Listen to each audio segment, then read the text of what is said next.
It feels pretty weird to be at an empty Chipok. I mean, every time we sort of walked out here fielding or batting, it felt like the whistles were going wild and the crowd was there, and I guess you can even hear, just like in the background, you just remember what it was like and stuff. So to be here a few months later is pretty special, and I think it just shows the fans that they still have a lasting effect on us players. So all that support was amazing, and it was beautiful to experience.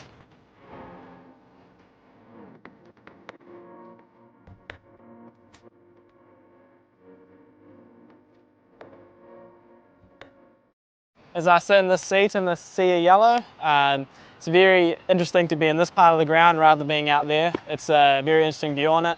My memories of especially the crowd was, being able to field. I fielded out here a couple of times, and every time you'd come to the boundary, a big cheer, or a Rachit, and those moments for me are massive sort of pinch yourself and goosebump time moments, for a crowd of, whatever, I don't actually know what the capacity is. It seems like it's 100,000 when the fans are at full force, but for them to be screaming your name and offering that support is something very, very special.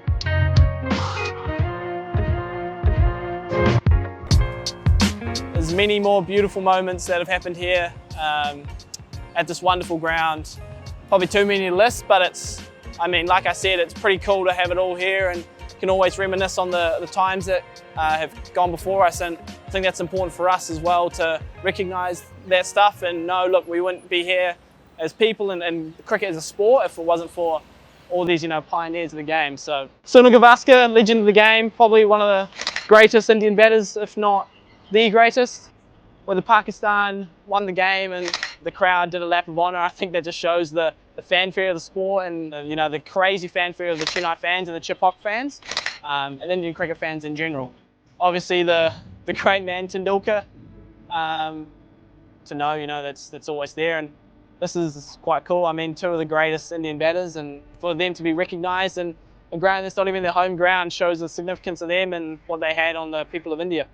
Obviously MS double 100. It's pretty fitting to pretty much score in his home ground, the Chipok. I think the amount of cheers he's had for his name, I don't know how he doesn't get tired of it, but he keeps coming along and shows so much respect to the fans, and the fans treat him like a god, which deservedly so. It's pretty cool what he's done for Indian cricket and world cricket as a whole. Absolutely incredible batter, wasn't he?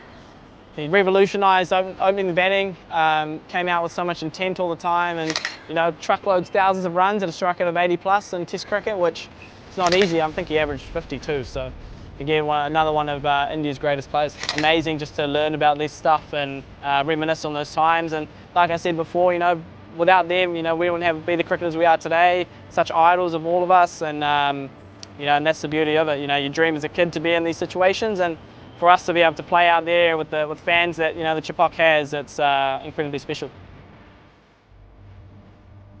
So it's been a lovely time to visit the Chipok again, reminiscing on wonderful memories and special times that we shared over the last, the last 2.5 months when we were here for the last IPL.